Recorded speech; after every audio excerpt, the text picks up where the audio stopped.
Hi കൂട്ടുകാരെ, പുതിയൊരു വീഡിയോയിലേക്ക് എല്ലാവർക്കും സ്വാഗതം. അങ്ങനെ വിനയനെ മാഷ് ഒരൊറ്റടി കാരണം നോക്കി ഒന്നങ്ങ് കൊടുക്കുമ്പോൾ വിനയൻ അങ്ങ് തെറിച്ച് വീണു കേട്ടോ. എന്നിട്ട് മാഷ് പറയണം, മക്കളെ നിങ്ങൾ പെട്ടെന്ന് വണ്ടിയിലോട്ട് കയറാൻ നോക്കി, ഇനി ഒന്നും നോക്കേണ്ട എന്ന് മാഷ് തൻ്റെ മക്കളോട് ആവശ്യപ്പെടാൻ കേട്ടോ. ഇത് കേട്ടപാട് തൻ്റെ രണ്ട് മക്കളും ഓടിയും കൊണ്ട് വണ്ടിയിലോട്ട് കയറുന്ന സമയത്ത് വിനയൻ്റെ കയ്യിൽ ഒരു കല്ല്, ഒരു കമ്പിക്കഷ്ണം, അങ്ങനെ എന്തോ ഒരു സാധനമാണ് അത് വിനയൻ്റെ കയ്യിൽ കിട്ടും കേട്ടോ. പിന്നീട് വിനയൻ ആ കമ്പി എടുത്തിട്ട് തൻ്റെ രണ്ട് മക്കളെയും ചിരുവിൻ്റെ കയ്യിൽ നിന്നും കഴിഞ്ഞ എപ്പിസോഡിൽ എടുത്തില്ലേ, അതുപോലെ അങ്ങ് വലിച്ചഴിച്ച് എടുത്തിട്ട് ഇതാ ഇവറ്റങ്ങളെ ഞാൻ തലക്കടിച്ച് കൊല്ലണ്ട എന്നുണ്ടെങ്കിൽ എൻ്റെ മക്കളെ എൻ്റെ കയ്യിൽ വിട്ടു തന്നേക്ക്, അല്ലെങ്കിൽ ഞാൻ ഇവറ്റങ്ങളെ കൊല്ലുമെന്ന് വിനയൻ അങ്ങ് പറയാനിട്ടാ. പിന്നീട് വിനയൻ ആ മക്കളെ റൂമിൽ കൊണ്ടുപോയി പൂട്ടിയിടുന്നുണ്ട്. എന്നാൽ ഈ സമയം അനന്തമാഷിനും ചിരുവിനും അനുപമക്കും മറ്റുള്ളവർക്കും ഒന്നും അവിടെ വിനയനായിട്ട് പൂട്ടാൻ കഴിയില്ല കേട്ടോ. കാരണം ഭ്രാന്ത് പിടിച്ചവന് ചങ്ങലക്കിടുന്നു എന്നൊക്കെ പറഞ്ഞ് കേട്ടിട്ടില്ല, അതുപോലെ തന്നെയാണ് കേട്ടോ വിനയനെ കാട്ടിക്കൂട്ടുന്നത്. ആ സമയം മാഷ് പോലും എതിർക്കാൻ ശ്രമിച്ചിട്ടും മാഷിനെ പോലും തള്ളി മാറ്റി അത്രയും ശക്തിയോട് കൂടിയിട്ട് വിനയൻ ഓരോന്ന് കാട്ടിക്കൂട്ടുകയാണ് കേട്ടോ. ഈ സമയം ഉടൻ തന്നെ എൻ്റെ മക്കൾ എന്ന് പറഞ്ഞ് ചീരു കരയുന്നുണ്ടെങ്കിലും തൻ്റെ മക്കളെ തനിക്ക് കയ്യിൽ കിട്ടിയില്ല കേട്ടോ. രണ്ട് മക്കളെയും വിനയൻ്റെ കൈകളിൽ കൊണ്ട് വാരിയെടുത്ത് അവിടെ നിന്ന് കൊണ്ടുപോവാണ്. ഇതേസമയം അവർ നല്ലോണം കരയുന്നുണ്ട് കേട്ടോ. അപ്പോൾ ലംബോദരൻ പറയുന്നുണ്ട്, എടാ നീ ഇങ്ങനെ ചെയ്യലടാ, മക്കളെ അവരുടെ അമ്മക്ക് വിട്ടുകൊടുക്ക്, പോ അവിടുന്ന് എന്ന് പറഞ്ഞ് അവരെ തള്ളി മാറ്റിയിട്ട് വിനയൻ ആ മക്കളെ കൊണ്ടേ റൂമിൽ പൂട്ടിയിടുന്നു കേട്ടോ. എന്നിട്ട് വിനയൻ പറയണേ, നിങ്ങൾക്ക് നിങ്ങളെ മകളെ കൊണ്ടുപോവാം, എൻ്റെ മക്കളെ ഞാൻ വിട്ടുതരും, എൻ്റെ മക്കളെയല്ല അവറ്റങ്ങളെ ഞാൻ വിട്ടുതരും. അവറ്റങ്ങളെ വിട്ടുതരും എങ്ങനെയെന്നറിയോ, എൻ്റെ മകനെ ഇവൾ പ്രസവിച്ചിട്ട് എൻ്റെ കൈകളിൽ ഏൽപ്പിച്ചു തന്നാൽ തീർച്ചയായും എൻ്റെ മക്കളെ ഞാൻ വിട്ടുതരുമെന്ന് പറയണം കേട്ടോ. ഇത് കേൾക്കുന്ന ചീരു തളരെയാണ്. അച്ഛാ എന്ന് പറഞ്ഞ് പൊട്ടിക്കരയണം. മര്യാദക്ക് ഇവിടെ നിന്ന് പോകാനാണ് പറഞ്ഞത്, ഇവിടെ നിന്ന് പോയില്ലെങ്കിൽ ആ മക്കളെ ഞാൻ എന്തെങ്കിലും ചെയ്യും, ആ അവറ്റങ്ങളെ ഉണ്ടല്ലോ ഞാൻ എന്തെങ്കിലും ചെയ്യുമെന്നാണ് കേട്ടോ പറയുന്നത്. വിനയൻ അത്രയും മോശമായ ഭാഷയാണ് ഉപയോഗിക്കുന്നത് കേട്ടോ. അങ്ങനെ ചീരു തകരാണ്. അച്ഛാ എന്ന് പറഞ്ഞ് കരയുമ്പോൾ ഇവനെ ഒതുക്കാൻ എനിക്ക് കഴിയും, വാ മോളെ എന്നും പറഞ്ഞിട്ട് ചീരുവിനെയും കൊണ്ട് അവിടെ നിന്നും അനുപമയും വിളിച്ചിട്ട് മാഷ് നേരെ പഞ്ചരത്നത്തിലോട്ട് വണ്ടി വിടുകയാണ് കേട്ടോ.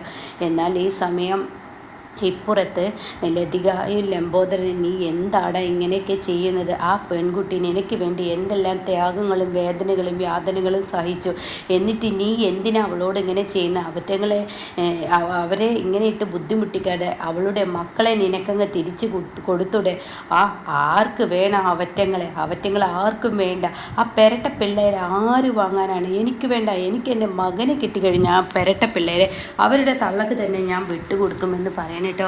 ഇതങ്ങ് കേൾക്കുമ്പോൾ ലതികയും ലംബോദരനും, എന്താടാ ഇതേ എൻ്റെ വീട്ടിൽ നിൽക്കുമ്പോൾ ഞാൻ പറയുന്നത് കേട്ട് നിന്നാൽ നിങ്ങൾക്ക് ഇവിടെ നിൽക്കാം, അല്ലെങ്കിൽ ഈ നിമിഷം ഇവിടെ നിന്ന് ഇറങ്ങാം എന്നും പറയാൻ കേട്ടോ. അത് കേൾക്കുന്ന ലതികക്കും ലംബോദരനും മിണ്ടാൻ കഴിയുന്നില്ല കേട്ടോ.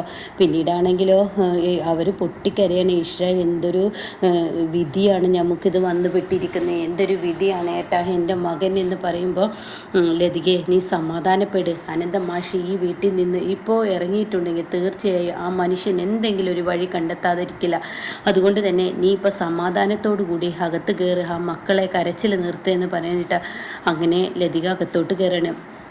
പിന്നീട് ദയാണെങ്കിലോ ഇവിടെ അമ്പിളിയോട് പൊരുതാൻ തന്നെ വന്നിരിക്കുകയാണല്ലോ. കാരണം അമ്പിളിക്ക് ഉള്ളിലൊരു പേടിയുണ്ട്. കാരണം ഇനിയിപ്പോൾ അടുത്തത് തൻ്റെ അച്ഛനോട് ചോദിച്ച ആ ഒരു നിബന്ധനയുണ്ടല്ലോ, അതായത് അച്ഛനോട് പറഞ്ഞിട്ടുള്ള അക്കാര്യം, ഈ വീടിൻ്റെ പാതി ഷെയർ, അതിൻ്റെ കാര്യത്തിലും ഇനി തീർച്ചയായും തീരുമാനമാവുമെന്ന് മനസ്സിലാവുകയാണ് കേട്ടോ.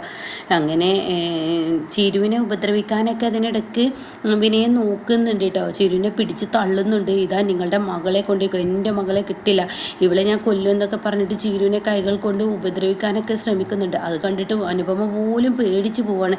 ചീരു ആണെങ്കിൽ ആകെ ചൂളിയും കൊണ്ട് ഇങ്ങനെ മാഷിൻ്റെ നെഞ്ചിലോട്ട് ചായയാണ് കേട്ടോ. മര്യാദക്ക് കൊണ്ടുപോയിക്കോ എന്നൊക്കെ ഇങ്ങനെ പറയുന്നുണ്ട് കേട്ടോ. എന്നാൽ ഈ സമയം ദയ ഇങ്ങനെ ദേഷ്യത്തോടു കൂടി വന്നിരിക്കുമ്പോഴാണ് ഇവിടെ മാഷ് വന്നിറങ്ങുന്നത് കേട്ടോ.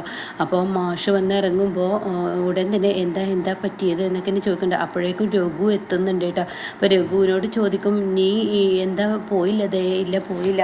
ശബരി പോയി എന്ന് പറയട്ടെ. ഈ വീട്ടിൽ ആരും തന്നെ സൽക്കരിക്കാനും സ്വീകരിക്കാനും ഇല്ലാത്തത് കൊണ്ട് തന്നെ ശബരിയേട്ടൻ പോയി എന്ന് പറയുമ്പോൾ ഇനി ആ കുറ്റവും എൻ്റെ തലയിലിട്ട് കെട്ടിച്ചമക്കണ്ട എന്ന് പറഞ്ഞ് അമ്പിളി വഴക്കുണ്ടാക്കാൻ കേട്ടോ. അങ്ങനെ ഇരിക്കെ ചീരു വരികയാണ്.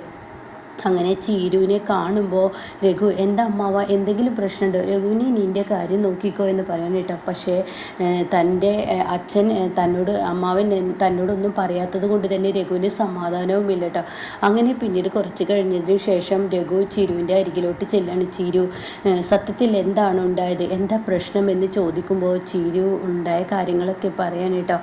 പഞ്ചരത്നത്തിൽ കന്യാശ്ശേരിയിൽ നിന്നും കിട്ടിയ ആ സ്വർണ്ണാഭരണങ്ങളല്ലേ, അത് വെച്ചിട്ട് വിനയൻ ഒരു കട തുടങ്ങാനാണ് അയാൾ വിചാരിച്ചിരുന്നത്. ഞാൻ തന്നെ അത് പറഞ്ഞു കൊടുത്തത്, കട തുടങ്ങാനുള്ള പൈസയും കാര്യങ്ങളൊക്കെ റെഡിയായതാണ്. അപ്പോഴാണ് ദയ വന്ന് ഈ സത്യങ്ങൾ ഞങ്ങൾക്ക് മുന്നിൽ വെളിപ്പെടുത്തിയത്. അത് കേട്ടപ്പോൾ അമ്മാവൻ തരാമെന്ന് പറഞ്ഞ പണം തിരികെ വാങ്ങിച്ചു. അതിൻ്റെ പേരിൽ അയാൾ എന്നെ തല്ലുകയും പിടിക്കുകയും എൻ്റെ കുഞ്ഞുങ്ങളെ ദ്രോഹിക്കാൻ ശ്രമിക്കുകയും ഒക്കെ ചെയ്തു. എന്നിട്ട് ഞാൻ ആത്മഹത്യക്ക് ശ്രമിച്ചതാണ് എന്ന് പറയുന്നത്. എന്താ ചിരു നീ പറയുന്നത്, നീ ആത്മഹത്യക്ക് ശ്രമിച്ചെന്നോ? അതെ, അച്ഛനെ വിളിച്ച് അയാൾ അക്കാര്യം ഇന്നലെ പറയുകയും ചെയ്തു. ഇതൊക്കെ കേൾക്കുന്ന രഘു ആകെ ചൂളിപ്പോവാനിട്ട്, ഈശ്വര, തൻ്റെ വീട്ടിൽ ഇത്രയും വലുതൊന്നും ഉണ്ടായിട്ടും തൻ്റെ ഭാര്യ കാരണം അവിടെ തനിക്ക് അവിടെ തൻ്റെ അനിയത്തിമാരെ രക്ഷിക്കാൻ കഴിഞ്ഞില്ലല്ലോ എന്ന ആ ഒരു സങ്കടം വരണം കേട്ടോ. ഇതേ സമയം രഘുവേട്ട ഒന്ന് മിണ്ടാതിരിക്കുന്നുണ്ടോ എന്ന് പറഞ്ഞിട്ട്, അമ്പിളി നീ ഇനി വാ തുറന്നാൽ എൻ്റെ കൈയിൻ്റെ ചൂട് നീ അറിയും, നീ ഒന്ന് മിണ്ടാതിരിക്ക്, ചിരു എന്താണ് ഉണ്ടായത് പറ എന്ന് പറയുമ്പോൾ ഇന്ദ്രേട്ടനും സത്യേട്ടനും വിളിച്ചിട്ടാണ് അച്ഛനെ കാര്യങ്ങൾ പറഞ്ഞത്. എന്നിട്ട് അവരാണ് എന്നെ റെയിൽവേ ട്രാക്കിൽ നിന്ന് രക്ഷിച്ചതെന്ന് പറയുമ്പോൾ അമ്പിളിയുടെ വാ പൊത്തിപ്പോവാണ് കേട്ടോ. ഈശ്വര, ചീരു നീ എന്തിനാ ആത്മഹത്യക്ക്? ചേച്ചി എനിക്ക് മടുത്തു, നിങ്ങളെല്ലാവരും കൂടി അയാളെ വീണ്ടും അവിടോട്ട് തള്ളിവിടുമ്പോൾ ഞാൻ ഇനി ദുരിതം അനുഭവിക്കുകയായിരുന്നു. ഞാൻ എല്ലാവർക്കും വേണ്ടി സഹിച്ചും ക്ഷമിച്ചും അവിടെ നിൽക്കാൻ തീരുമാനമെടുത്തിട്ടും അയാൾ എന്നോട് ചെന്ന രണ്ടിൻ്റെ എന്ന് പറയാണ്, നിൻ്റെ പിള്ളേരെ ഞാൻ ഒരിക്കലും സ്വീകരിക്കില്ല എന്ന്. പരട്ട പിള്ളേരെ എന്നൊക്കെയാണ് രഘുവേട്ട പറയുന്നത്. ഇപ്പോൾ എൻ്റെ കുഞ്ഞുങ്ങളെ അയാൾ വിട്ടു തരുന്നുണ്ടെങ്കിൽ എൻ്റെ ഈ വയറ്റിൽ കിടക്കുന്ന കുഞ്ഞ് ആണാണോ പെണ്ണാണോ എന്ന് ദൈവത്തിനെ അറിയുള്ളൂ. ആ കുഞ്ഞിനെ ആണാണെന്ന് കണ്ട് അതിനെ വിട്ടുകൊടുക്കണമെന്നൊക്കെ പറയുന്നത്. ഞാൻ എന്താണ് വേണ്ടത് രഘുവേട്ട എന്നങ്ങ് പറഞ്ഞിട്ട് ചീരു പൊട്ടിക്കരയുമ്പോൾ ഉടൻ തന്നെ രഘു ആ മഹാസത്യം പുറത്തു പറയാൻ കേട്ടോ.